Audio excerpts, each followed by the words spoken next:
बिस्मिल्लाहिर्रहमानिर्रहीम। अस्सलाम वालेकुम। मेरा नाम डॉक्टर अहमद इजाज़ है और मैं सिविल अमी क्लिनिक से बड़ावाद से जो है आपसे मुखातब। आज हम बात करेंगे सिस्ट की। ज़ाहिर है जब भी सिस्ट का लफ्ज़ ज़हन में आता है तो इंसान जो है वो डर जाता है और परेशान होता है कि ये पता नहीं क्या चीज़ है। तो हम आज बात करते हैं यानी कि थैली नुमा, या जिस तरह आपने देखा होगा बारिश होती है और एक बुलबुले से बनते हैं, बारिश के पानी अगर खड़ा हो तो बारिश गिरने के बाद इस तरह थैली नुमा जो है और क्लोज जो कैप्सूल नुमा है, इस तरह की साख्त की जब हमारी बॉडी के अंदर या किसी ऑर्गन के अंदर जब कोई फॉर्मेशन होती है तो उसे हम सिस्ट कहते हैं। अब सम टाइम ये होता है कि उसके अंदर लिक्विड हो सकता है या सेमी सॉलिड हो सकता है, यानी कुछ लिक्विड और कुछ जो है वो सॉलिड, या उसके अंदर गैस जो है वो भरी हो सकती है। यानी इस तरह का मटेरियल होता है जिस तरह की गैस का टाइप जो मटेरियल है वो होता है। और जैसे ब्लिस्टर होते हैं, आपने देखा होगा अक्सर लोगों के मुंह में जो है वो ब्लिस्टर टाइप, यानी कि इस तरह की जो प्रोजेक्शंस हैं वो आती हैं, तो ये हम इसको सिस्ट कहते हैं। और ये मुख्तलिफ साइज़ की होती हैं और छोटी इतनी होती है कि आप इसको माइक्रोस्कोप के बगैर देख नहीं सकते, और ये इतनी बड़ी भी हो सकती है कि किसी भी आर्गन को जो है वो ढांप भी लेती है और छुपा भी लेती है।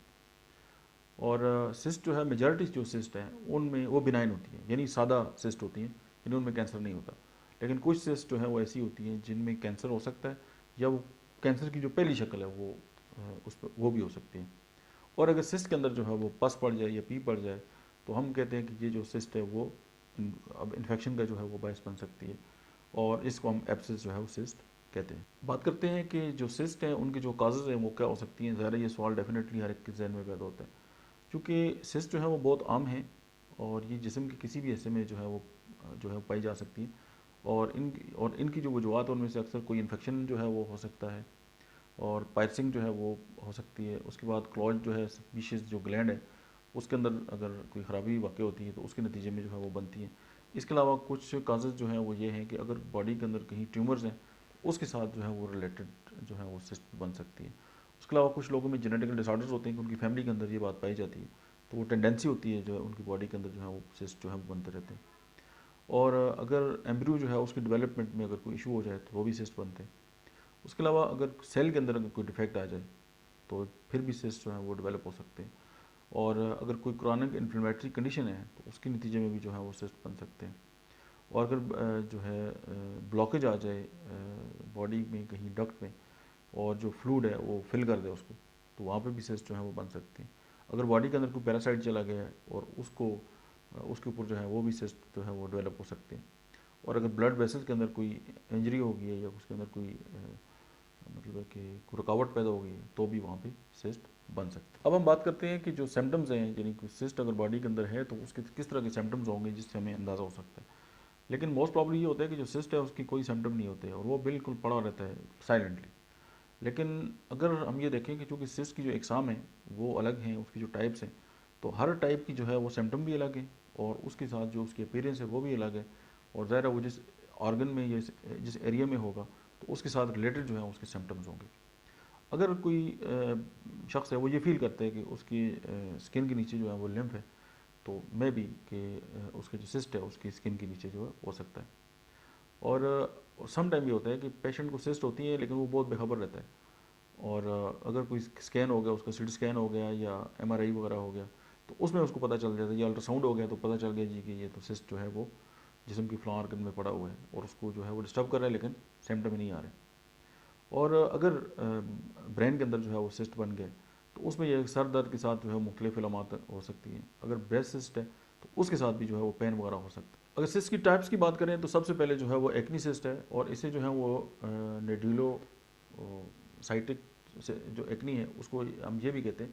और चूँकि ये जो एक्नी है वो स्फीयर जो है, इसकी एक्नी की जो टाइप है उसमें होता ये है कि जो स्किन पोर्स है वो ब्लॉक हो जाते हैं, और जिसकी वजह से जो है वो मतलब है कि इन्फ्लेमेशन या इन्फेक्शन हो जाता है। और फिर आगे चल के यानी कि ये जो सिस्ट हैं इनकी वजह से जब पोर्स ब्लॉक होते हैं स्किन के, और ज़ाहिर है ना तो पसीना बाहर आ सकता है, और ज़ाहिर है उसके साथ वहाँ पे ब्लॉकेज होती रहती है, तो फिर ये एक इन्फ्लेमेशन या इन्फेक्शन जो है हो सकता है।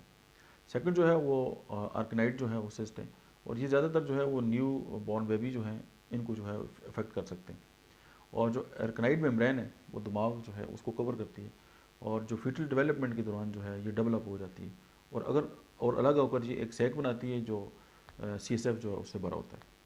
और तीसरी जो इसकी किस्म है उसको हम बेकर सिस्ट कहते हैं, और जिसे पोप्लियाइटल सिस्ट जो है इसको ये भी कहते हैं। और ऐसे शख्स जिनको जो है बैकर सिस्ट जो है अगर हो जाती है और नी के पीछे जो है वो बल्ज महसूस होता है, जैसे कोई फालतू सी चीज़ जो है वो पड़ी हुई है और ऐसा लगता है जैसे फीलिंग ऑफ टाइटनेस है, यानी कुछ ऐसा है। और उसका दर्द जो है वो जिस्मानी हरकत या चलने फिरने से जो है वो शिद्दत इख्तियार कर लेता है। आमतौर पर जो बैकर सिस्ट है वो नी जॉइंट में किसी प्रॉब्लम की वजह से जो है बनता है, जैसे अर्थराइटिस हो गया या कार्टिलेज अगर टीयर आ गए तो उसके साथ जो है वो सिस्ट डेवलप हो जाता है। और सिस्ट की जो चौथी किस्म है उसको हम बार्थोलिन सिस्ट कहते हैं। और जो बार्थोलिन ग्लैंड है ख़वातीन में जो है जो वजाना की जो अतराफ़ है उसमें पाए जाते हैं। और जब ये इन ग्लैंड्स की जो डक्ट है उसमें ब्लॉकेज आ जाती है तो वहाँ पे बार्थोलिन सिस्ट जो है वो बन जाती है। उसके अलावा जो सिस्ट की जो पांचवी किस्म है उसे हम ब्रेस्ट सिस्ट कहते हैं। और ये बहुत कॉमन है और अक्सर जो है वो पेनफुल होते हैं। और ख़वातीन में थायराइड जो है थ्रू आउट जो है मेंस्ट्रुअल जो साइकिल है और ये सिस्ट बनती है और मुख्तलिफ साइज़ में तब्दील होती रहती है और अक्सर ये खुद ब खुद ख़त्म हो जाती है। लेकिन अगर किसी तकलीफ़ का बायस बन जाए तो डॉक्टर इसको ड्रेन कर देते हैं। और अमेरिकन कैंसर सोसाइटी का कहना है कि सादा सिस्ट जो है वो कैंसर का बायस नहीं बनती, मगर बहुत कम चांसेस होते हैं कि कुछ जो है वो सिस्ट जो हैं वो कम्प्लीटली जो है वो कैंसर में तब्दील हो जाए। सिस्ट की जो छठी किस्म है उसको हम कहते हैं क्लेजियन सिस्ट। और ये जो है मेबियन जो है वो ग्लैंड्स हैं और जो कि बहुत छोटे छोटे होते हैं, जो आंखों के जो पपोटे हैं उनमें पाए जाते हैं। और ये लुब्रिकेशन बनाते हैं और ये किनारों से जो है लुब्रिकेशन जो है वो आंखों के अंदर जो है टाइनी ओपनिंग होती है छोटी छोटी। और अगर इस डक्ट में कोई ब्लॉकेज आ जाए तो वहाँ पर बनने वाली जो सिस्ट है वो क्लेजियन जो है वो सिस्ट कहलाती है। और जो इसका जो सिस्ट जो है उसकी जो सातवीं किस्म है उसको कोलाइड जो है वो सिस्ट कहते हैं, COLLOID। तो ये सिस्ट जो है दिमाग में बनती है जो कि जेली नुमा लेस्तार मटेरियल जो है उससे बनी होती है। और सिस्ट जो है उसकी जो आठवीं किस्म है उसको हम डेंटिजेरियस सिस्ट जो है वो बोलते हैं। और ये जो है वो जो टीथ जो है उनके जो क्राउन है उसके अंदर जो है वो बनती है। और जो नौवीं इसकी किस्म है उसको हम कहते हैं डर्माइड सिस्ट। अब ये जो सिस्ट है ना ये बड़ी खुले दिल की मालिक है, यानी हेयर फॉलिकल्स में, स्वीट ग्लैंड्स के अंदर और मतलब है कि क्लैप ऑफ लॉन्ग हेयर, उसके बाद फैट्स, बोन और कार्टिलेज जो है उसके अंदर जो है वो कहीं भी जो है वो बन सकती है। जो डर्माइड सिस्ट है वो पैदाइशी तौर पर होती है और आस्ता आस्ता जो है वो बड़ी होती है और जब तक जो है ये रप्चर ना हो ये कोई तकलीफ नहीं देती। अब सिस्ट की जो है वो जो 10वीं किस्म है उसको हम एपिडाइडिमल जो है वो सिस्ट कहते हैं। और इन्हें हम स्पर्मेटोसील भी कहते हैं। ये जो टेस्टिस से जुड़ी वेसल्स हैं उनमें ये कॉमन होती है और अक्सर ये फर्टिलिटी जो है उसको अंदाज करती है। मगर बाज़ औक़ात कोई सिस्ट मिसाइल का बायस बनती है जिन्हें बगैर अगर इलाज के छोड़ दिया जाए तो औलाद नहीं होती।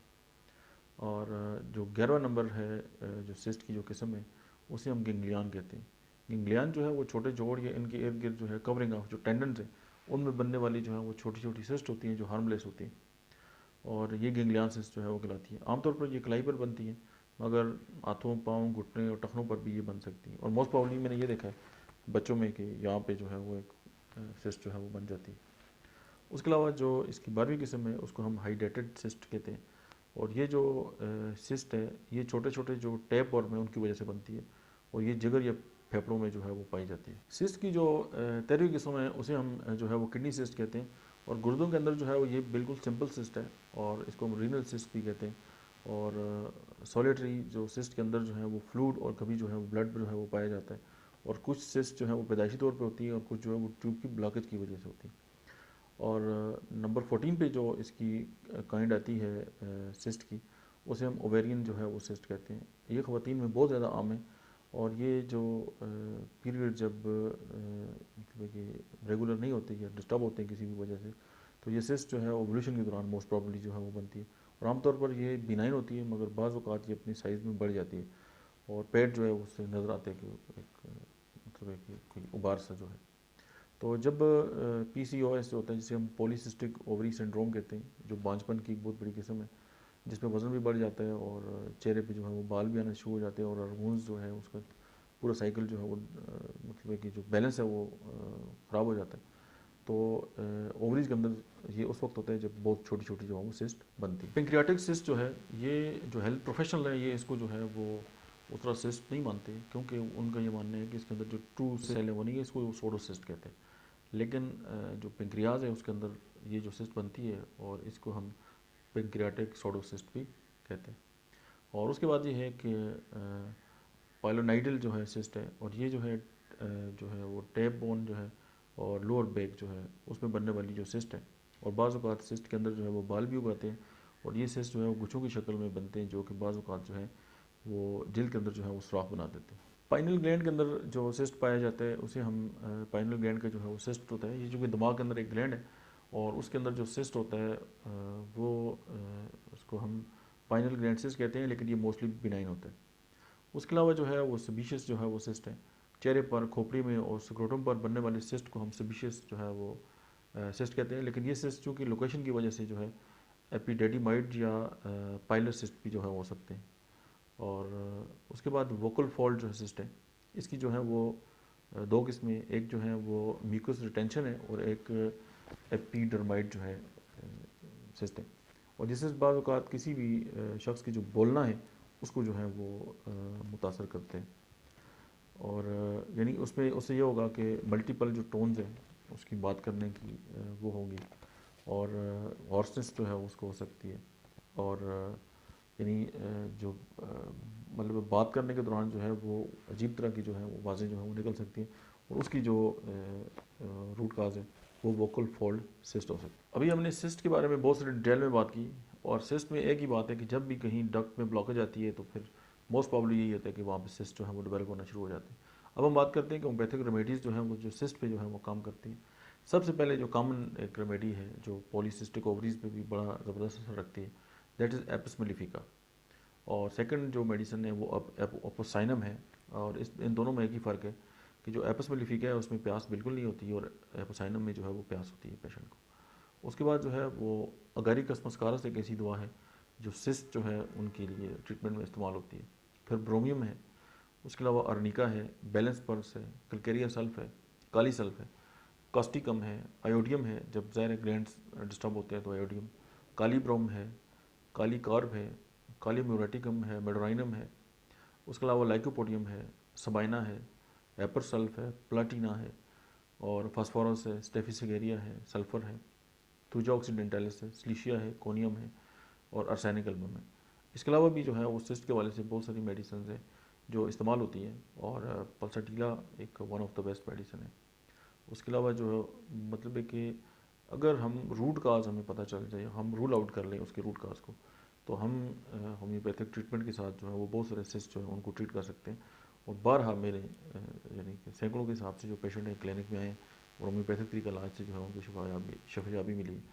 क्योंकि समटाइम ये होता है कि अगर ऑपरेट करके आप सिस्ट निकाल भी दें तो रिकरेंस हो जाता है, तो उस वक्त होम्योपैथी जो है वो बहुत बेहतर काम कर सकती है। लेकिन अगर जो ही सिस्ट डायग्नोज हुआ है, अगर आप होम्योपैथिक तरीका इलाज की तरफ आते हैं, तो मैं ये समझता हूँ कि ना सिर्फ आप ऑपरेशन से बच सकते हैं, बल्कि जो सिस्ट है वो बहुत हद तक जो है वो ठीक हो जाते हैं। Thank you very much.